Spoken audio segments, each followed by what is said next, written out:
मित्रों नमस्कार। आज लुप्तप्राय प्रजाति दिवस है और राष्ट्रीय लुप्तप्राय प्रजाति दिवस पर मैं देश के सभी नागरिकों को जागरूक करना चाहता हूं और विशेषतः हमारी जो पशु पक्षियों पौधों की जो प्रजातियां लुप्त हो रही हैं, यह बहुत ही चिंता का कारण है और यह हमारे पारिस्थितिकी तंत्र जो हमें एक इकोसिस्टम चाहिए इस पृथ्वी पर रहने के लिए मानव जीवन को, उसको प्रभावित करती हैं।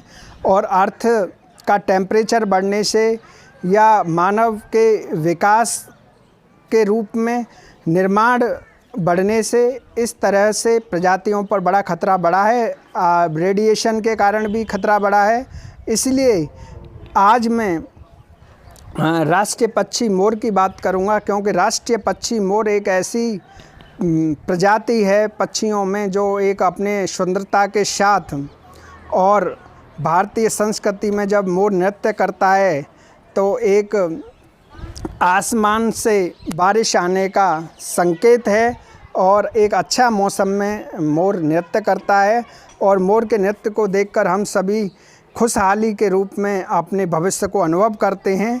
और भारत संस्कृति में भगवान श्री कृष्ण अपने मुकुट पर मोर की पंख धारण किया करते थे।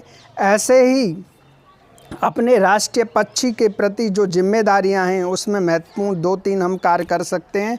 पहला तो अपनी छतों पर पानी का कटोरा रखकर और जो पक्षियों को जो पानी नहीं मिल पाता कई बार, तो आपकी छत पर आकर वो जल ले सकते हैं और अपने प्राण बचा सकते हैं।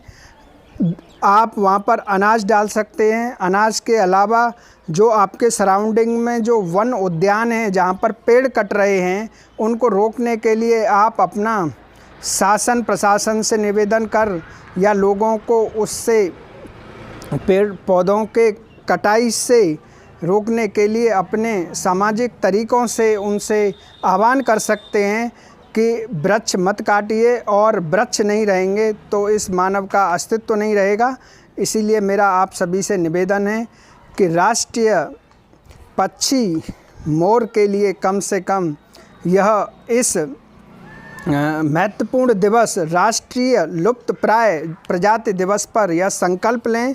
क्योंकि आपने देखा होगा 5 जून का पर्यावरण दिवस का जो थीम है वर्ल्ड एनवायरनमेंट डे का इस बार का, वो है जनरेशन रेस्टोरेशन। इसका मतलब यह है कि जो हमसे गलतियां हुई हैं मानव से, जो हमारे पृथ्वी के वातावरण को हमने प्रभावित कर इसके जलवायु और अन्य चीज़ों को प्रभावित किया है, चाहे वो प्लास्टिक का प्रयोग हो, चाहे अन्य प्रदूषण के कारक हों, उन आपने देखा होगा पक्षियों पर रेडिएशन का भी एक बुरा प्रभाव पड़ता है। और प्रवासी जो पक्षी आते थे हर साल एक देश से दूसरे देश, उनकी संख्या कम होती जा रही है लगातार, क्योंकि उनके लिए जो अनुकूल वातावरण जो चाहिए वो नहीं मिल पाता।